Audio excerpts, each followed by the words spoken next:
దావీదు శత్రువులందరి చేతిలో నుండి, సౌలు చేతిలో నుండి తప్పించబడిన దినమున అతడు రాసిన కీర్తన.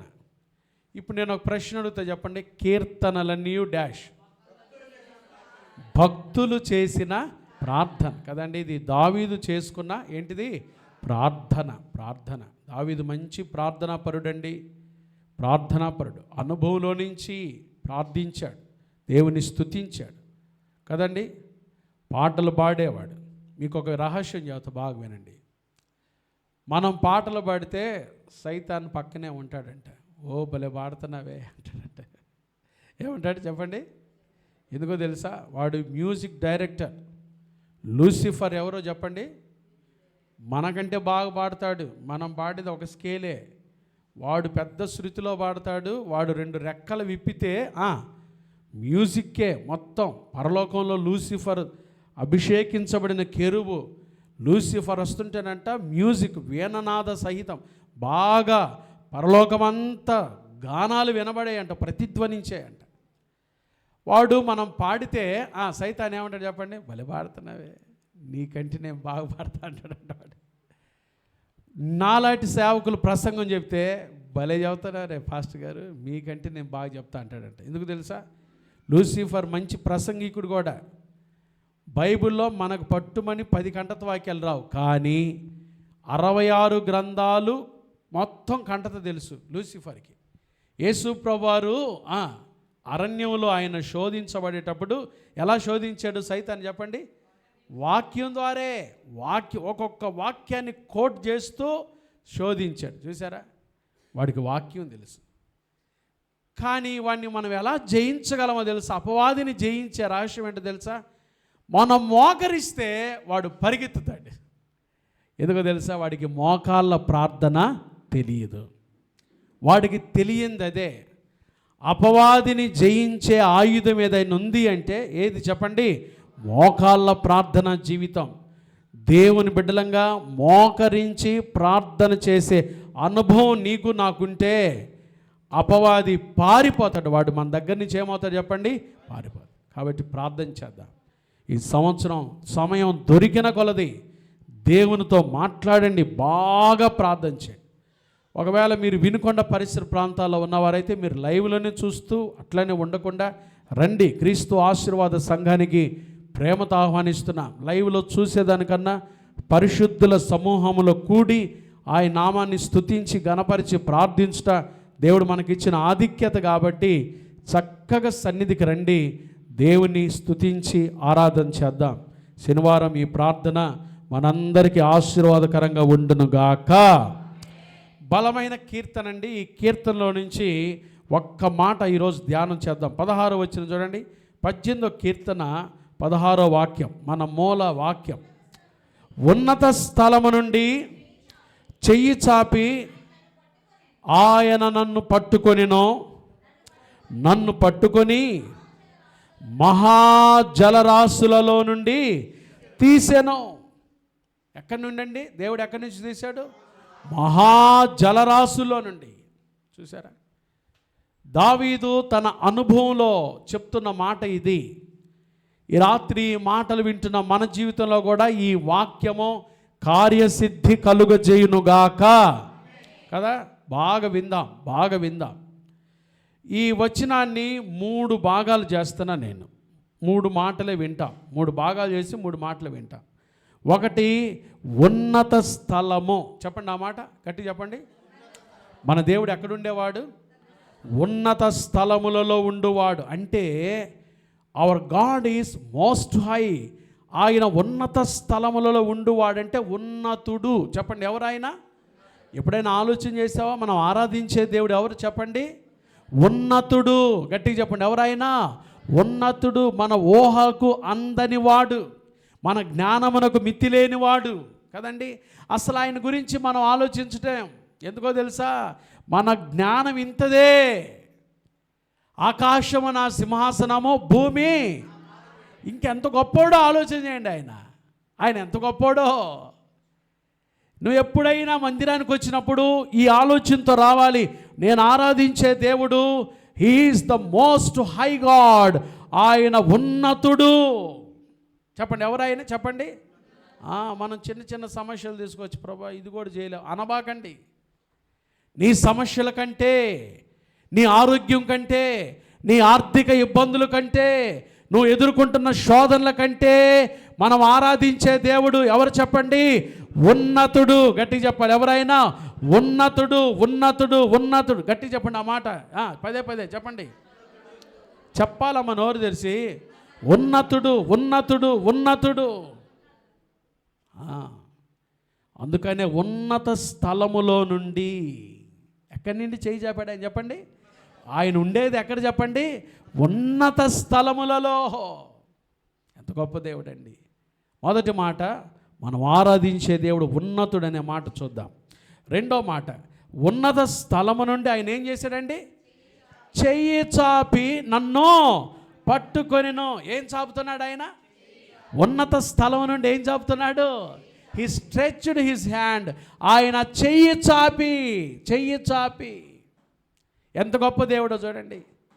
ఉన్నతుడైన దేవుడు నీకు నాకు సహాయం చేయటానికై ఏం చాపుతున్నాడు?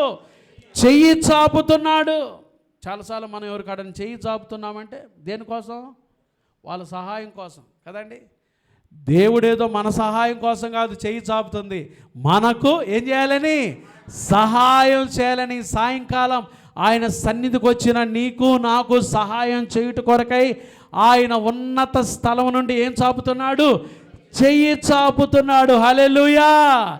చెయ్యి చాపుతున్నాడు. నీకే సహాయం కావాలో, నీకే సహాయం కావాలో, నీకే అక్కర కావాలో ఆయన చెయ్యి చాపి. కాబట్టి మొదటి మాట ఉన్నతుడు అనే మాట ధ్యానం చేద్దాం. రెండవది చెయ్యి చాపి, చెయ్యి చాపుతున్నాడు అనే మాట. మూడవది నన్ను పట్టుకొని ఎక్కడి నుండి అంట? మహాజలరాశులలో నుండి పైకి తీశాడు, పైకి లేవనెత్తాడు ఆయన. జలరాశులలో నుండి, జలరాశులలో నుండి, జలరాశులలో నుండి నన్ను పైకి లేవనెత్తాడు నా దేవుడు, నన్ను పైకి తీసుకున్నాడు నా దేవుడు. ఈ మూడు మాటలు ఆ వచనం మీద ఈరోజు ధ్యానం చేద్దాం. ఏంది మన మూలవాక్యం? ఏం చెప్పండి తల్లులారా? 18వ కీర్తన 16వ వాక్యం అనండి అమ్మా. అందరు ఆ మాట వరకు అనండి. ఏందమ్మా ఈరోజు ప్రార్థనలో ఏం విన్నారమ్మా మీరు? చెప్పండి. 18వ కీర్తన దాంట్లో ఎన్ని మాటలు చెప్పాడు పాస్టర్ గారు? 3 మాటలు. ఒకటి ఏం చెప్పాడు? మనం ఆరాధించే దేవుడు ఎవరు? ఉన్నతుడు. కాబట్టి ఆయన ఉన్నత స్థలములో ఉండువాడు. కాబట్టి ఆయన ఉన్నత స్థలములో నుండి మనకేం చెప్తున్నాడు? చెయ్యి చాపి పట్టుకున్నాడు. రెండవది ఏం మాట చెప్పాడు పాస్టర్ గారు? చెయ్యి చాపుతున్నాడు. ఎక్కడి నుంచి? ఉన్నత స్థలాల నుండి. దేని కొరకు? ఆయన చెయ్యి చాపుతుంది నీ సహాయం పొందుకోవటం కోసం కాదు, నీకు మనకేం చేయాలని? సహాయం చేయుట కొరక ఏం చాపుతున్నాడు? చెయ్యి చాపి, చెయ్యి చాపి. మూడవది ఏం చెప్పాడు పాస్టర్ గారు? మహాజలరాశులలో నుండి ఏం చేశాడు ఆయన? పైకి తీసుకున్నాడు నన్ను. జలరాశులు ముంచి వేయకుండా, ప్రమాదాలు ముంచి వేయకుండా, అగ్ని నన్ను ముంచి వేయకుండా నన్ను పైకి లేవనెత్తాడు నా యేసయ్య. దాన్ని బట్టి దావీదు దేవునికి స్తుతి చెల్లిస్తూ ప్రార్థించాడు ఈ కీర్తనలో. కాబట్టి ఆ 3 అనుభవాలు త్వరగా చూసుకొని ప్రార్థన చేసుకుందాం. 18వ కీర్తన 16వ వచనం దావీదు కీర్తన. ఇది అద్భుతమైన కీర్తన, ప్రార్థన.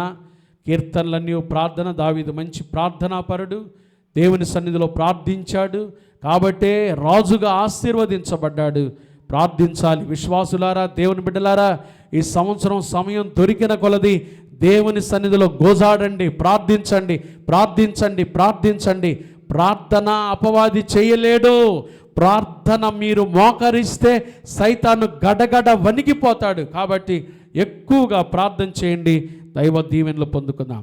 మొదటిగా ఉన్నత స్థలము నుండి చెయ్యి చాపాడంటే మనం ఆరాధించే దేవుడు ఎవరు చెప్పండి?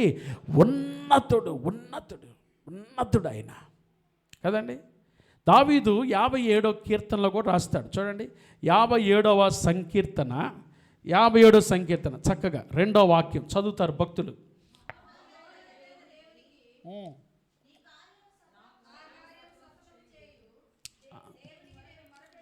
చూసారా? చదవండి అమ్మా, మళ్ళీ చదవండి. ఎవరండి మన దేవుడు? మహోన్నతుడైన దేవునికి, నా కార్యము సఫలము చేయు దేవునికి. ఎంత మంచోడండి యేసయ్య. ఎవరాయన చెప్పండి షర్మిల, ఎవరైనా మహోన్నతుడు. ఎవరు మనం ఆరాధించే దేవుడు? మహోన్నతుడు. అంతేకాదు ఆయన ఎవరంట? నా కార్యము, మన కార్యాలు ఏం చేయవాడు? సఫలము చేయవాడు. సఫలము చేయవాడు. ఆయన సఫలుడు, విఫలుడు కాదు. ఎప్పుడు నువ్వు ప్రార్థన చేయటానికి వచ్చినా గుర్తుపెట్టుకోవాలి, ప్రార్థనలన్నీ సఫలము చేయు దేవుని కాడకి నేను వచ్చాను. విఫలుడు కాదు ఆయన. ఎవరాయన చెప్పండి గట్టిగా? సఫలుడు. సఫలుడు. ప్రార్థన సఫలపరిచేవాడు. ఎంత గంభీరమైన విషయాలండి. దావీదు అంటున్నాడు, మహోన్నతుడు నా దేవుడు. యెషయా భక్తుడు కూడా అంటాడు, మహాగణుడు, మహోన్నతుడు. ఆ మాట కూడా చదువుదామా? యెషయా గ్రంథం 57వ అధ్యాయం. యెషయా గ్రంథము 57వ అధ్యాయం చూడండి. మనం ఆరాధించే దేవుని సన్నిధికి వచ్చినప్పుడు గుర్తుపెట్టుకోవాల్సిన మాట 15వ వచనం. యెషయా గ్రంథం 57:15 చదవండి అమ్మా. మహాఘనుడును, మహోన్నతుడును, పరిశుద్ధుడును, నిత్య నివాసీనైన వాడు ఇలాగ సెలవిచ్చుచున్నాడు, నేను మహోన్నతమైన పరిశుద్ధ స్థలములో నివసించువాడను అయినను. చూసారండి? ఎవరండి మనం ఆరాధించే దేవుడు? ఎవరు చెప్పండి? మహాగణుడు. రెండవది మహోన్నతుడు. మూడవది పరిశుద్ధ స్థలములో. అలాంటి దేవుని దగ్గరికి వచ్చినప్పుడు మన ఫీలింగ్స్ కూడా ఎట్లా ఉండాలి? ఎప్పుడు నేను ప్రార్థన చేస్తున్నా, దేవుని సన్నిధిలో చెప్తాను, నేను ప్రార్థన చేసినప్పుడు అమ్మో నా దేవుడు మహోన్నతుడైన దేవుడు అనే ఫీలింగ్లోకి వస్తాను. మామూలు దేవుడు కాదు ఆయన, మామూలు దేవుడు కాదు. మహోన్నతుడైన దేవునికి నేను ప్రార్థన చేస్తున్నా. మీరు ప్రార్థన చేసినప్పుడైనా ఇలా ఆలోచన చేస్తూ ప్రార్థన చేశారా? నా దేవుడు మహోన్నతుడు కదని ప్రార్థన చేయమంటే టక్ టక్ టక్ చేసేస్తా, త్వరగా ఇప్పుడెప్పుడు వెళ్ళిపోవాలి, ఎప్పుడెప్పుడు సర్దుకొని ఇప్పుడెప్పుడు వెళ్ళిపోవాలా? ఎంత ఆత్రమో మనకి. అరే ఎవరికి ప్రార్థన చేస్తున్నావు? మనం ప్రార్థన చేసే దేవుడు ఎవరు? ఉన్నతుడు, మహాగణుడు, మహోన్నతుడు, పరిశుద్ధ స్థలములో నివసించువాడు. దైవజనులు యేసన్న గారు అదే రాశారు కదా, మహాగణుడవు, మహోన్నతుడవు, పరిశుద్ధ స్థలములోనే నివసించువాడవు, కృపా సత్య మహిమా మధ్యలో. ఏమన్నా న్యాయం అండి? ఏమన్నా న్యాయమా? ఆయనకి మనం అంటే అంత ఇష్టమో చూడండి. పరిశుద్ధ స్థలములో నివసించువాడు నీ కొరకు నా కొరకు దిగివచ్చి మన మధ్యలో నివసిస్తున్నాడు. ఆయన ఈరోజు మన మధ్యలో ఉన్నాడా లేడా? చెప్పండి, యేసే మన మధ్యలో ఉన్నాడా లేడా? రెస్పాండ్ అవ్వాలా? ఎట్లా చెప్పగలరు? ఎక్కడైతే 2-3 నా నామను కూడియుందురో వారి మధ్యలో ఉంటానన్నాడు. ఉన్నాడా లేడా? చూశారు ఎంత గొప్ప దేవుడు, ఉన్నతుడైన దేవుడు, మనం ఆరాధించే దేవుడు. చెప్పండి, ఈరోజు మీకు ఒక క్లారిటీ రావాలి. ఎవరాయన చెప్పండి? ఉన్నతుడైన దేవుని సన్నిధికి వచ్చావు. పక్కనతో చెప్పండి, ఉన్నతుడైన దేవుని సన్నిధికి వచ్చావు. ఉన్నతుడైన దేవుని సన్నిధికి వచ్చావు. మామూలు విషయం కాదు అది. ఎవరాయన చెప్పండి? మహాగణుడు, మహోన్నతుడైన దేవుని సన్నిధికి వచ్చావు. ఆదికాండం 14 చూడొద్దులేండి. లోతు పట్టుకున్నారు సొదొమ రాజుల్ని. 4 రాజులు వచ్చి పట్టుకుని వెళ్ళారు. నేను ఒక వారం చెప్పే కదా లోతు గురించి. లోతు పట్టుకుపోయాడనే సంగతి తప్పించుకొని ఒకడు వచ్చి చెప్పాడు. అబ్రహాం ఏం చేశాడు తెలుసు? అప్పుడు తన ఇంటి దగ్గర పని చేస్తున్న 318 మంది పనివాండ్రుని తీసుకొని వెళ్ళండి. ఎంతమందిని? అబ్రహాం ఇంట్లో ఎంతమంది సేవకులు? ఈ రోజుల్లో ఒక ఇంట్లో ఒక సర్వెంటు, 2 సర్వెంట్ ఉంటే అసలు మాట వింటారు. మా ఇంట్లో మాకు పనిచేసే వాళ్ళు ఎంతమందో తెలుసా? నా కాలు కింద కూడా పెట్టనీరు, నాకు అన్నం కూడా ప్లేట్ మొత్తం తెస్తారు.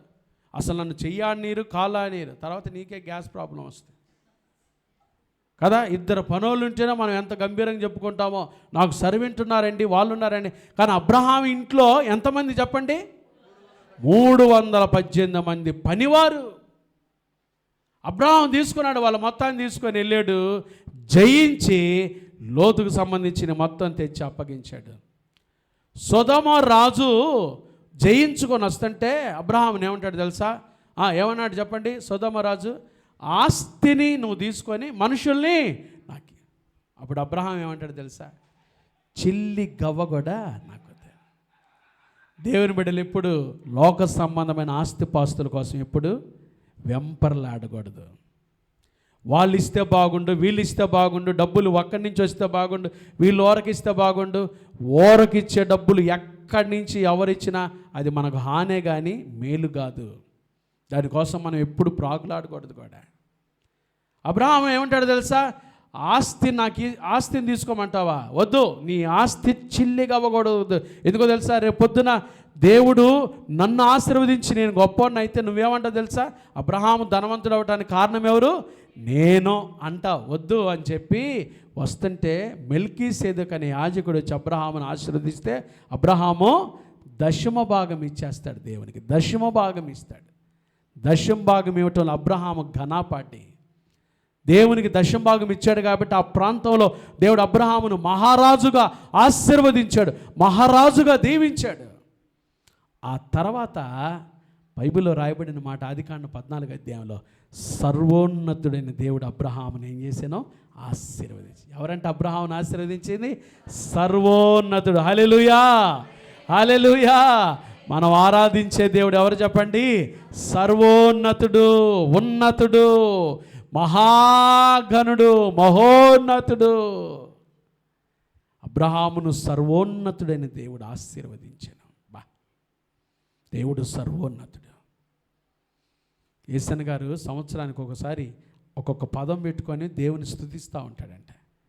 ఒకసారి యెరూషలేము వెళ్తూ వస్తుంటే, సర్వోన్నతుడా నీవే నాకు ఆశ్రయ దుర్గము, ఎవ్వరు లేరు నాకు ఇలలో ఆదరణ.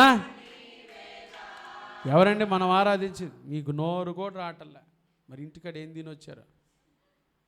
సర్వోన్నతుడు అని గట్టిగా. ఎవరైనా సర్వోన్నతుడు, ఉన్నతుడు. లూకాసు వార్త 8వ అధ్యాయంలో కూడా చూడండి, యేసుప్రభువు వారు పరిచర్య చేస్తున్న దినాల్లో లూక్స్ గాస్పల్ చాప్టర్ 8, లూకాసు వార్త 8వ అధ్యాయం. లూకాసు వార్త 8వ అధ్యాయము చూడండి. దయ్యం పట్టిన వాడు మాట్లాడే మాటలు చూడండి ఏమంటాడో. లూకాసు వార్త 8వ అధ్యాయము 37-38 వచనాలు. గెరాసేనుల ప్రాంతంలో ఉండి జనులందరూ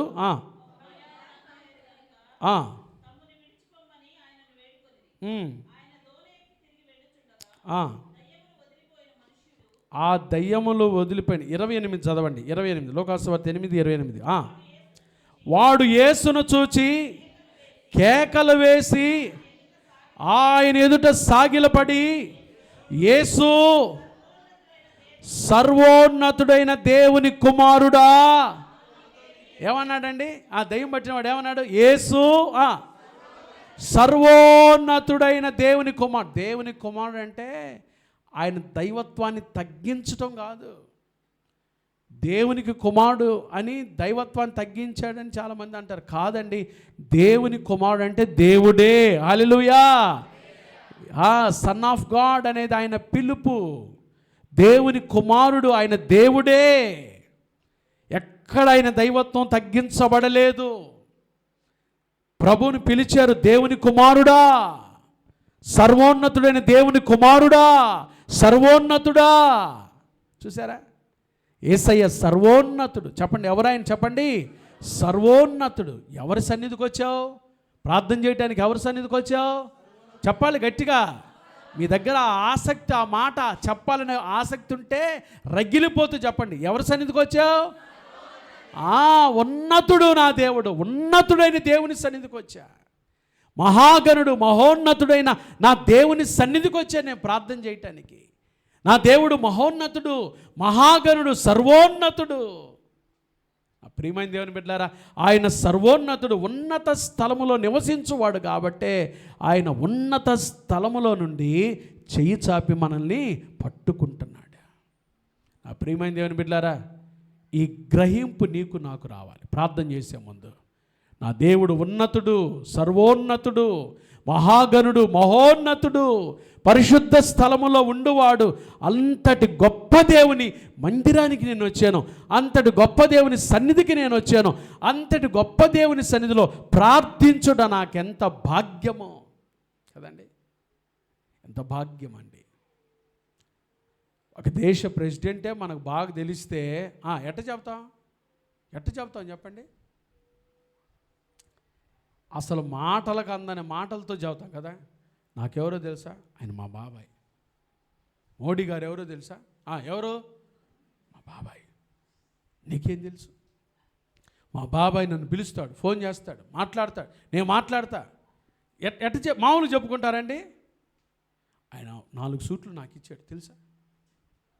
ఆయన 4 సూట్లు నాకు ఇచ్చాడు. ఆ సూట్లు కుట్టేది కూడా మా ఇంటి పక్కలో. ఇట్లాంటివన్నీ చెప్తారా లేదండి? ఎవరు? దేశ ప్రధాని తెలిస్తే, దేశ ముఖ్యమంత్రి తెలిస్తే, నాయకులు తెలిస్తేనే వాళ్ళు తెలుసు, వీళ్ళు తెలుసు అని బహిరంగంగా ఎంత గొప్పగా చెప్పుకుంటాం. వీళ్ళకంటే మనం ఆరాధించే దేవుడు ఎవరు చెప్పండి? ఉన్నతుడు, సర్వోన్నతుడు. హల్లెలూయా, హల్లెలూయా. అంతటి గొప్ప దేవుని దగ్గరికి వచ్చినప్పుడు నీరసంగా ఉండబాకండి, నీరస మొహాలు పెట్టబాక. దేవుడు ఉన్నతుడైన దేవుని సన్నిధికి వచ్చినప్పుడు ఆనందమే పరమానందమే ఆశ్రయపురమైన యేసయ్యా నీలో. హల్లెలూయా కదండి. వెలిగిపోతుండాలి మన ముఖాలు. అగ్నిగుండంలో వేస్తావన్నా షడ్రక్, మేషక్, అబేద్నెగోల ముఖాలు వెలుగుతూనే ఉన్నాయి. కారణం ఏంటో తెలుసా? మా దేవుడు మమ్మల్ని రక్షించటకు సమర్థుడు. మాకు తెలుసు మా దేవుడు ఎంత గొప్ప దేవుడో. ఉన్నతుడైనా ఆయన కొరకు బ్రతుకుతామే కానీ ఇదిగో నీ ప్రతిమకు నమస్కారం చేయము రాజా, అవసరం లేదు. నువ్వు మానవ మాత్రుడు అయ్యా, నిన్ను లెక్క చేయాల్సిన అవసరం మాకు లేదు. బ్రతికితే ప్రభు కోసం బ్రతుకుతాం. మా దేవుడు ఉన్నతుడు, సర్వోన్నతుడు, మహోన్నతుడు. ఆ గ్రహింపులో కొత్త దావీదు అంటున్నాడు, ఉన్నత స్థలములో నుండి ఆయన చేయి చాపి నన్ను పట్టుకున్నాడు. కాబట్టి మొదటి మాట ఈరోజు మనం వింటున్నది 18వ కీర్తన 16వ వాక్యం, మూలవాక్యం తీసుకున్నా, చదువుకున్నాం ఆ మాటను. ఉన్నత స్థలములో నుండి, ఉన్నత స్థలము నుండి అంటే మన దేవుడు ఎక్కడుండేవాడు? ఉన్నతుడు. కాబట్టి ఏ స్థలాల్లో ఉండేవాడు? ఉన్నత స్థలాల్లో ఉండేవాడు. క్రిస్మస్లో నీకు నాకు దగ్గరికి వచ్చాడు. ఎంత గొప్ప దేవుడు, ఎంత ప్రేమించాడు ఆయన. నీ ప్రక్కన ఉన్నాడు యేసయ్య. ఈ రాత్రి నువ్వు ప్రార్థన చేసే ప్రతి ప్రార్థన ఆలకించాలని ఆయన నీకు దగ్గరగా వచ్చాడు యేసయ్య. అంతటి ఉన్నతుడైన దేవుణ్ణి మనం ఆరాధిస్తున్నందుకు వాటి ప్రివిలేజ్ వీ హ్యావ్. ఎంత గొప్ప ఆధిక్యత కలిగిన ప్రజలమండి మనం, ఎంత గొప్ప ఆధిక్యత కలిగిన ప్రజలు. మోషే అందుకనే కదా ఇశ్రాయేలును చూసి ఏమంటాడు? ఓ ఇశ్రాయేలు, నీ భాగ్యం ఎంత గొప్పది, యెహోవా రక్షించినా అసలు నిన్ను పోలిన వాడు ఎవడన్నాడయ్యా. What a unique generation you have. మీరు ఎంతటి గొప్ప వ్యక్తులయ్యా. యేసయ్య మిమ్మల్ని రక్షించుకున్నాడు. ఉన్నతుడైన దేవుడు మనకు రక్షణ భాగ్యం ఇచ్చాడు. కాబట్టి మొదటిగా మనం ఆరాధించే దేవుడు ఎవరు చెప్పండి? ఉన్నతుడు. ప్రార్థన చేసే ముందు ఎవరికి ప్రార్థన చేస్తున్నా? ఉన్నతుడైన దేవునికి నేను ప్రార్థన చేస్తున్నాను. రెండో మాట చూద్దాం. 16వ వచనం, 18వ కీర్తన 16వ వచనం చదవండి. ఉన్నత స్థలము నుండి చెప్పాలి గట్టుగా, చెయ్యి చాపి. ఏం చాపాడు? ఆయన చెయ్యి చాపింది ఏదో నీ దగ్గర నీ సహాయం పొందటానికి కాదు. కొన్నిసార్లు మనం ఇతరుల దగ్గర ఏం పొందుతాం? చిన్నప్పుడు నేను కూడా కొంచెం బెల్లం పెట్టవా, కొంచెం కందిపప్పు పెట్టవా, కొంచెం నువ్వు జీడీలు పెట్టవా, కొంచెం వేరుశనగపప్పు ఉండబెట్టవా. పక్కన వాళ్ళ దగ్గర పిల్లలు ఏం చేస్తారు చెప్పండి? వాడిదేమో లోపల పెట్టుకుంటాడు, వీడి చెయ్యి తీస్తాడు, గబక్కని తీసి ఏం చేస్తాడు? కొంచెం పెట్టవా, కొంచెం పెట్ట. మనుషులు మనం చేయి చాపటం వేరు, కానీ నీ కొరకు ఉన్నతుడైన దేవుడు ఏం చాపాడు? ఆయన చెయ్యి చాపి ఎవరిని పట్టుకున్నాడు? మనల్ని పట్టుకున్నాడు. హల్లెలూయా. హల్లెలూయా. కొన్నిసార్లు మనం చేయి జాపి కొన్ని పట్టుకుంటాం. చూడండి హవ్వ ఏం పట్టుకుందో. ఆదికాండం 3వ అధ్యాయం, ఆదికాండం 3వ అధ్యాయం 6వ వచనం. ఆదికాండము 3వ అధ్యాయం. స్త్రీ ఆ వృక్షము ఆహారమునకు మంచిదియు కన్నులకు అందమైనదియు వివేకమిచ్చు రమ్యమైనదియునై ఉండుట చూచినప్పుడు ఆమె దాని ఫలములలో కొన్ని తీసుకొని తిని తనతో పాటు తన భర్తకు, అతడు కూడా ఆ ఫలాలు తీసుకుంది. అంటే ఏం చెప్పింది హవ్వమ్మ? చేయి జాపి కోసుకుంది. ఏది తినద్దని దేవుడు చెప్పాడో, ఏది నిషిద్ధమైనదో వాటి కొరకు కొన్నిసార్లు మనం ఏం చేస్తాం? చేయి జాపుతాం. ఈ చేతులు ప్రభువును స్తుతించాలయ్యా అంటే పొద్దున్న లేచిన మొదలుకొని ఆ సెల్లులో ఇట్లా ఊడుస్తూ ఉంటారు కొంతమంది. ఓటం తక్కువైంది అందుకని సెల్లులో ఊడుస్తున్నారు. ఇట్లా చీపురు పెట్టుకుని ఇట్లా ఊడుస్తూ ఉంటారు. ఇదే కొంతమందికి ఇదే పని. ఏది నిషిద్ధమైనదో అదే వాటి కొరకే చేతులు చాపుతాడు మానవుడు. దేవుడు తినద్దు అని చెప్పిన దానికే అవ్వ ఏం చేసింది చెప్పండి? కన్నులకు ఎట్టుంది అంటది. లోకంలో ఉండే మన కన్నులకు బోయింపుగా ఉంటాయి. అబ్బా, ఈ అబ్బాయి అయితే నాకు సూటబుల్. ఎవరు చెప్పారు? పెళ్ళి 4వ రోజుకి అర్థమైంది, వీడిని ఎందుకు చేసుకున్నాను రా బాబు. అన్నీ నీ సూటబుల్లు, నీకు ఇష్టం. మీ అమ్మా నాన్నలు ఎటుపోయారు? కన్నులకు రమ్యంగా కనపడిద్దంట. కనపడగానే ప్రభు చెప్పిన మాటలు ఎటుపోయినాయో, దేవుని స్వరం ఎటుపోయిందో వెంటనే చెయ్యి చాపి ఏం చేసింది? తిన్నది. ఆమె తినచ్చుగా. ఏం చేసింది? ఊరకున్నాడుగా భర్త అదాము. కొంతమంది చూడండి, చెడ్డ పనులు చేసేటప్పుడు కంపెనీలు కావాలి. నేను ఒక్కదాన్ని తింటే అట్ట, వస్తే ఇద్దరం వచ్చి పోతాంలే, కరోనా వస్తే వాడికి కూడా వస్తే పోద్దాం, నేను ఒక్కను పోతే అట్ట, వాడు బాగుపడితే అట్ట. తట్టుకోలేరు కొంతమంది. కొన్నిసార్లు చెడ్డ పనులు చేయటానికి రారా, నీకు తెలియదు, రారా, నేను చెప్పిన మాట రారా లాక్కుంటారు బలవంగా కదండి. దుష్ట సాంగత్యమో మంచి నడవడిని చెరుపుతుంది. అది దుష్ట సాంగత్యం అని తెలియక వెళ్తున్నారు చాలామంది. చెయ్యి చాపి దేవుడు ఏది వద్దన్నాడో దాన్నే పట్టుకుంటాడు మానవుడు. ఎంత విచారకరం. మీ చేతులు ఇచ్చింది ఎందుకు యేసయ్యా? కళ్ళు ఇచ్చింది ఎందుకు? కాళ్ళు ఇచ్చింది ఎందుకు? ఎందుకు ఈ శరీరం ఇచ్చాడు? చేయకూడని పనులు చేయటానికా?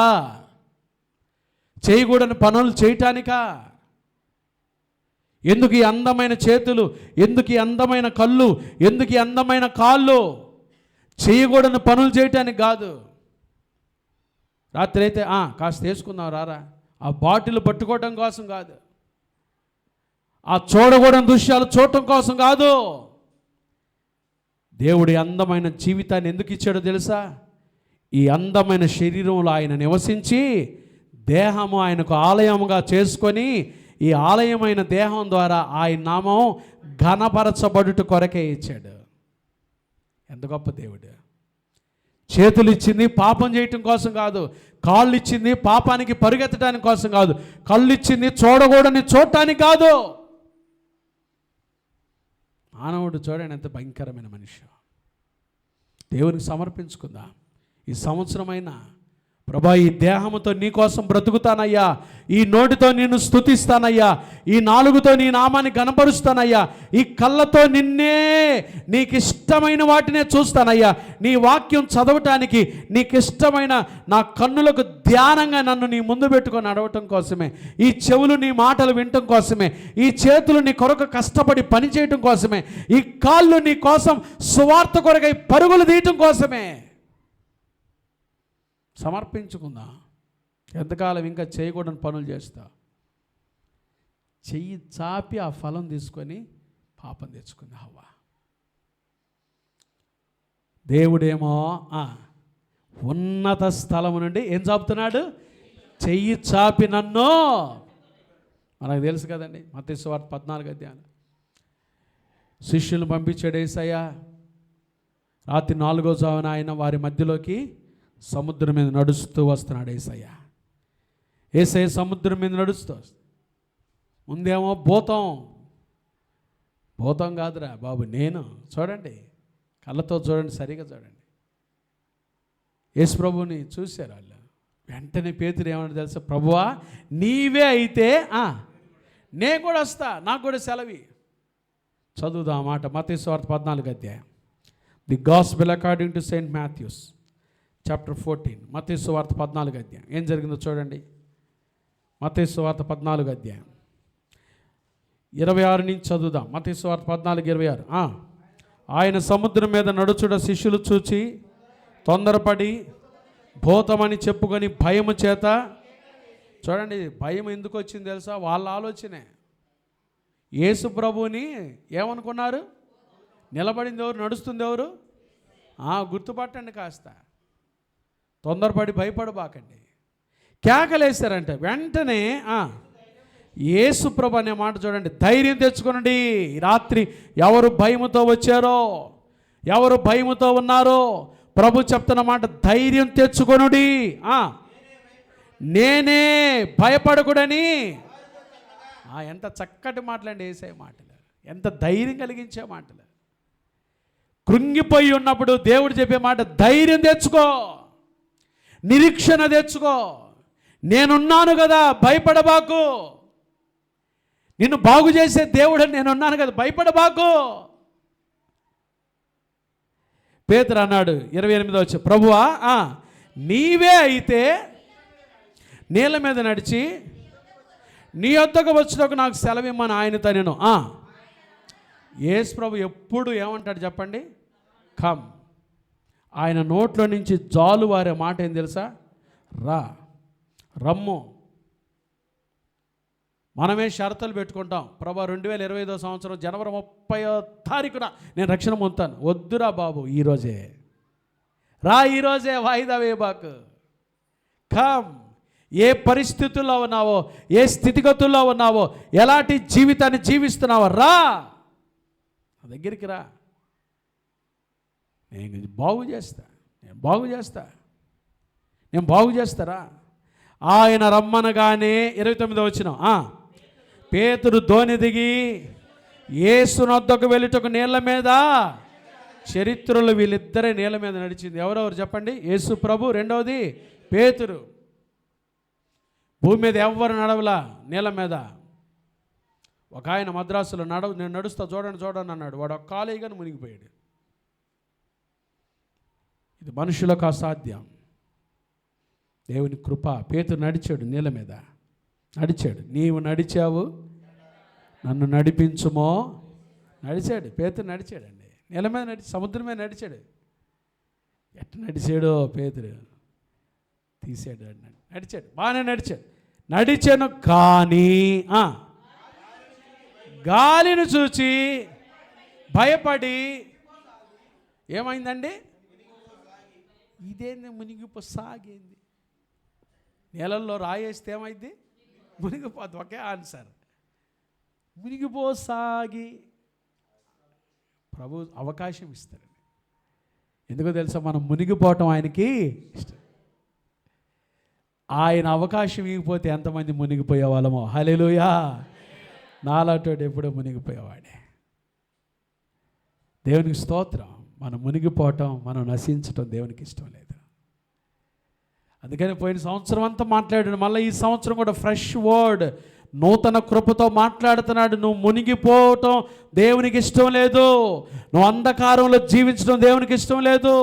నువ్వు పాడైన స్థితిలో ఉండటం దేవునికి ఇష్టం లేదు. మునిగిపోసాగి. మునిగిపోతూ పేతురు ఏమన్నాడు చూడండి, 31వ వచనం, ప్రభువా నన్ను రక్షించుమని కేకలు వేసినో వెంటనే యేసు ఏం చాపాడండి? ఉన్నత స్థలం నుండి ఆయన ఏం చాపుతున్నాడు? గట్టిగా చెప్పండి, ఏం చాపుతున్నాడు? చెయ్యి చాపి అతన్ని.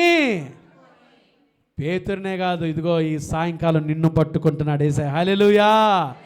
ఎక్కడ మునిగిపోబోతున్నావో, ఏ పరిస్థితుల్లో మునిగిపోబోతున్నావో. పేపర్లో అప్పుడప్పుడు వార్తలు వస్తుంటాయి, రోజు కనీసం ప్రతిరోజు వస్తుంది.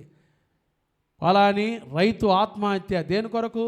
పోయిన సంవత్సరం చేసిన అప్పులు కట్టలేక అప్పుల ఊబిలో మునిగిపోయి రైతు ఆత్మహత్య, కుటుంబాలు ఆత్మహత్య, భార్యాభర్తలు విషం దాగి చచ్చిపోయారండి, ఎండ్రిని దాగి చచ్చిపోయారండి, అప్పులు కట్టలేక అప్పుల ఊబిలో మునిగిపోయి. లోకస్తులు మునిగిపోతున్నారేమో. ఈ రాత్రి నా ప్రియమైన దేవుని బిడ్డలారా, నీవు నేను మునిగిపోవటం ఇష్టం లేని దేవుడు ఇదిగో నీ కొరకు చెయ్యి చాపుతున్నాడు. హల్లెలూయా. చెయ్యి చాపి నిన్నేం చేస్తున్నాడు? పట్టుకుంటున్నాడు. హల్లెలూయా. పేతురు మునిగిపోతున్న సమయంలో పేతురు చెయ్యి చాపి నన్ను రక్షించయ్యా అని కేకవేయగా, పేతురు కొరకు యేసయ్య చెయ్యి చాపి ఏం చేశాడు? దావీదు ముందుగానే రాశాడు ఆ మాట, ఉన్నత స్థలము నుండి నా దేవుడు చెయ్యి చాపి నన్ను పట్టుకున్నాడు. రాత్రి ఏ పరిస్థితులను మునిగిపోబోతున్నావా? అనారోగ్యం వచ్చి మునిగిపోబోతున్నావా? కుటుంబంలో ఆర్థిక విపత్తులు వచ్చి మునిగిపోబోతున్నావా? సమస్యల సుడిగుండంలో చిక్కుకొని మునిగిపోబోతున్నావా? ఏ పరిస్థితుల్లో మునిగిపోబోతున్నావో నా యేసయ్య చెయ్యి చాపి ఏం చేస్తున్నాడు? నిన్ను. అంతే. ఎందుకో తెలుసా? మనం మునిగటం దేవునికి, ఆయన పైకి లేవనెత్తే దేవుడే కానీ ముంచే దేవుడు కాదు. హల్లెలూయా. హల్లెలూయా. ఆ మనుషులైతే ఏం చేస్తారు? ముంచుతారు కదండి. ఈ మాట మనం భలే ఉపయోగిస్తాం. వాడిని నమ్మిపోయానండి, వాడిని నన్ను ఏం చేసి నట్టేట్లో ముంచాడ్రా. మనుషులు ముంచుతారు, భర్తలు ముంచుతారు, భార్యలు ముంచుతారు, పిల్లల్ని తల్లిదండ్రులు ముంచుతారు, తల్లిదండ్రులు పిల్లల్ని ముంచుతారు, లోకస్తులు ముంచుతారు, బంధువులు ముంచుతారు, వాళ్ళు ముంచుతారు, వీళ్ళు ముంచుతారు కదండి. ప్రేమ వల్ల పుట్టిన ప్రేమికుడు ముంచుతాడు ఒకరోజు, ప్రేమికురాలు ముంచితే ఒకరోజు. వాళ్ళు ఎవరైనా ముంచచ్చేమో కానీ నీ కొరకు ప్రాణం పెట్టి మహాజలరాశిలో నుండి నిన్ను పైకి లేవనెత్తిన, ఉన్నత స్థలములో నుండి చెయ్యి చాపి నిన్ను పట్టుకునే దేవుడు నిన్ను ఎన్నడూ ముంచడు. ఆయన నిన్ను పైకి లేవనెత్తువాడు. హల్లెలూయా. ఆయన లేవనెత్తే దేవుడే కానీ ఆయన ఏ దేవుడు కాదు. పేకల్లో తప్పులు పాస్టర్ గారు. ఈ సంవత్సరమే ఇక మాకు ఆఖరు అనుకుంటున్నాం. ఎవరు అనుకుంటున్నారు ఈ మాటలు? నా బ్రతికిందరితో ముగిచ్చేస్తానండి, ఇక ఈరోజే నా బ్రతుకు ఆఖరా, ఇదే నాకు ఆఖరి ఆట, ఇదే నాకు ఆఖరి అవకాశం, అయిపోయింది, దారులన్నీ మూసుకుపోయినాయండి. మనుషులు ముంచేయచ్చు, పరిస్థితులు ముంచేయచ్చు, కానీ ఉన్నత స్థలముల నుండి నా దేవుడు చెయ్యి చాపి నిన్నేం చేయాలనుకుంటున్నాడు? పట్టుకొని పైకి లేవనెత్తేవాడు. హల్లెలూయా. ఉన్నతుడు. రెండవది ఏం చెప్తున్నాడు ఆయన? పేతురునే కాదు, ఈ రాత్రి నిన్ను కూడా పట్టుకుంటాను. హల్లెలూయా. చేయిస్తావా? చెయ్యండి యేసయ్యకు. చెయ్యి పట్టుకో యేసయ్య, నా చెయ్యి పట్టుకో యేసయ్య. చెయ్యి ఎత్తటం కూడా చేత కదా. ఇదేం చెయ్యి ఎత్తడం నాకు అర్థం కాదు. ఇంత మూలక సరిగ్గా ప్రభా ఇదిగో నా చెయ్యి ఇస్తాను, పట్టుకో, నా చెయ్యి పట్టుకోయ్యా, నీ చెయ్యి చాపి నా చెయ్యి పట్టుకోయ్యా, నీ చెయ్యి చాపి నా చెయ్యి పట్టుకో, లేవనెత్తు. మునిగిపోతున్నానయ్యా పలాని పరిస్థితుల్లో, ఒంటరితనం అనే వ్యాధుల్లో మునిగిపోతున్నా, అప్పుల ఊబిలో మునిగిపోతున్నా, ఆర్థిక ఇబ్బందుల్లో మునిగిపోతున్నా, ఇల్లు కట్టుకొని సగంలో నెట్లెట్లో మునిగిపోయానయ్యా, అక్కడిక్కడ అప్పులు తెచ్చి మునిగిపోయానయ్యా. పట్టుకో యేసయ్య, నా చెయ్యి పట్టుకో, నన్ను లేవనెత్తయ్యా, నన్ను లేవనెత్తయ్యా. అడగండి యేసయ్యని, అడగండి, ఒక్క మాట అడగండి, నన్ను లేవనెత్తయ్యా, నా చెయ్యి పట్టుకో యేసయ్య, నీ చెయ్యి చాపి నా చెయ్యి పట్టుకో యేసయ్య, నీ చెయ్యి చాపి నా చెయ్యి పట్టుకో, నన్ను లేవనెత్తయ్యా, నన్ను లేవనెత్తయ్యా, నన్ను లేవనెత్తయ్యా. ప్రభు ఈ రాత్రి మీ చెయ్యి పట్టుకొని మిమ్మల్ని లేవనెత్తునుగాక. హల్లెలూయా. చూడండి ఎంత గొప్ప దేవుడు. 18వ కీర్తన 16వ వచనం 3వ భాగానికి వద్దాం. మొదటి నుంచి చదవండి. ఉన్నత స్థలము నుండి చెయ్యి చాపి ఆయనను పట్టుకున్నాడు, పట్టుకొని ఏంటండి చెప్పండి, మహాజలరాశులలో నుండి ఏంటండి, ఈ మహాజలరాశులు మనల్ని ముంచేయాలనుకున్నాయి. కొన్నిసార్లు పరిస్థితులు మనల్ని ముంచేయాలనుకున్నాయి, కానీ దేవుడు ఎక్కడి నుంచి పైకి లేవనెత్తాడు? మహాజలరాశులు. మహాజలరాశులు. ఈ మహాజలరాశి ఎంత గొప్ప మాట అండి అది. దావీదు అనుభవంలో రాసుకున్న మాట. నా దేవుడు నా చేయి పట్టుకొని ఎక్కడి నుంచి తీసాడో తెలుసా? ఎక్కడి నుంచి అంట? మహాజల. ఆ మాట అనండి, గట్టిగా ఎక్స్ప్రెస్ చేయండి.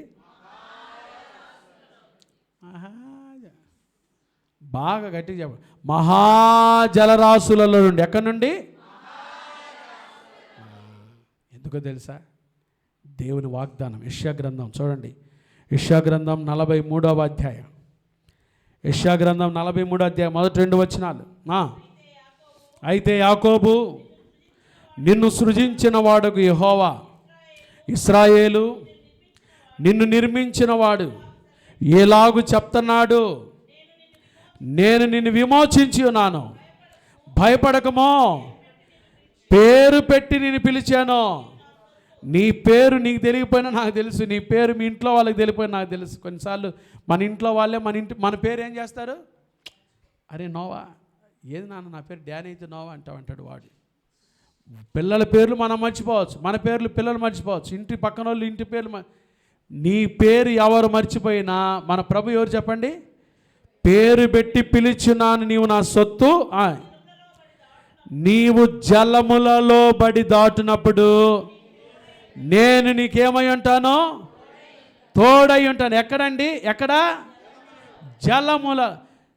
అగ్ని మధ్యను నడచినను జ్వాలలు నిన్ను కాల్చగలేవు. స్వచ్ఛందాసి యోనువాసి సర్వాధికారి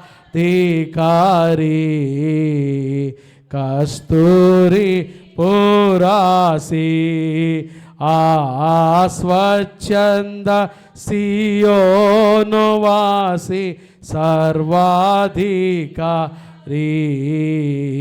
కస్తూరి పురాసి జలములలో బడి దాటునప్పుడు బలమై ఉండెదను, నీ తోడై ఉండెదను.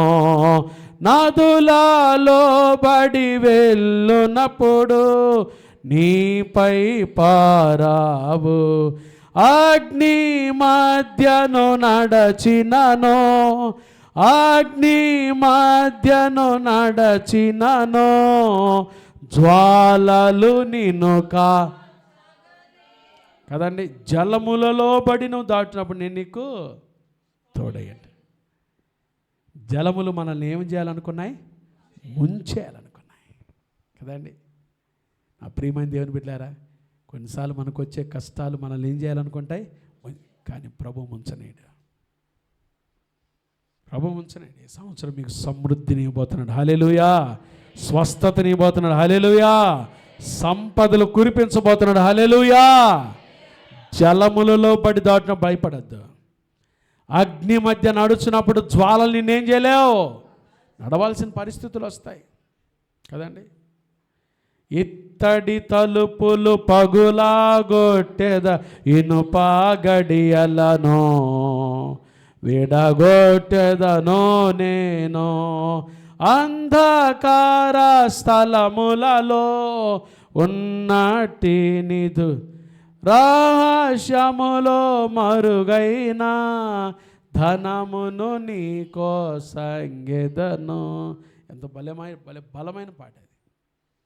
అగ్ని నిన్ను ముంచేయాలనుకుంది కానీ నా ప్రభు మహాజలరాశులో నిన్ను ఏం చేశాడు? పట్టుకొచ్చాడు, పైకి తీసుకొచ్చాడు. ధైర్యం తెచ్చుకో. ఈ రాత్రి దావీదు ప్రార్థన చేస్తూ 18వ కీర్తనలో ఒక అద్భుతమైన ప్రార్థన. ఉన్నత స్థలం నుండి నా దేవుడు ఏం చేశాడు? చెయ్యి చాపి నన్ను పట్టుకున్నాడు. నన్ను పట్టుకొని మహాజలరాశుల నుండి పైకి లేవనెత్తాడు. ఈ రాత్రి మన దేవుడు ఉన్నతుడు. ఆయన ఏం చాపాడు? చెయ్యి చాపి పట్టుకున్నాడు. మూడోది, మహాజలరాశుల నుంచి నిన్నేం చేశాడు? పైకి లేడు. ప్రార్థన చేద్దామా? ప్రార్థన చేద్దాం. ఈ అనుభవాలతో యేసయ్య చేయి చాపుతున్నాడు. మోకరించగలిగిన వారంతా